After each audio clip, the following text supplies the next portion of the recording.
சப்பாத்தி களி பழத்துக்கு ஆர்டர் போட்டிங்க அப்படின்னா 1 வீக் 10 டேஸ் ஆகும். நீங்கள் ஜிபே பண்ணிட்டீங்க அப்படின்னா உங்கள் கையில் வந்து சேர்றதுக்கு 1 வீக் 10 டேஸ் ஆகும். பழம் ஒரு நாளைக்கு 1/2 கிலோ கிடைக்கும், ஒரு நாளைக்கு 1 கிலோ கிடைக்கும், ஒரு நாளைக்கு 5 கிலோ 10 கிலோ அது கிடைக்கிறத பொறுத்து நான் போட்டு விடுவேன். சரிங்களா? நான் வந்து நோட் பண்ணி வச்சுப்பேன் அட்ரஸ். அதுக்கு தகுந்த மாதிரி நம்மளுக்கு எவ்வளோ பழம் கிடைக்குதோ அதுக்கு தகுந்த மாதிரி போட்டுட்ருப்பேன். 1 வீக் 10 டேஸ் அப்படின்னு சொன்னால் நிறைய பேர் என்ன நினச்சிக்கிறாங்க, அது கொரியர் போட்டு நம்ம கைக்கு வரக்கு 1 வீக் 10 டேஸ் ஆகும் அப்படின்னு நினச்சிக்கிறீங்க. அப்படி இல்லை. தமிழ்நாடுக்குள்ளே அப்படிங்கிறது 1 or 2 டேஸில் டெலிவரி ஆயிரும். அதர் ஸ்டேட்னா அதுக்கு தகுந்த மாதிரி 2-3 டேஸ் அந்த மாதிரி ஆகும். சரிங்களா?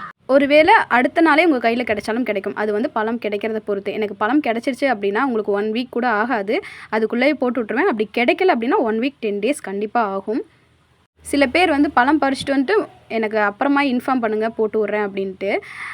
அப்படி போடுறதெல்லாம் ரொம்ப கஷ்டம். நமக்கு வேலைகள் வந்து ரொம்ப அதிகமாயிரும்.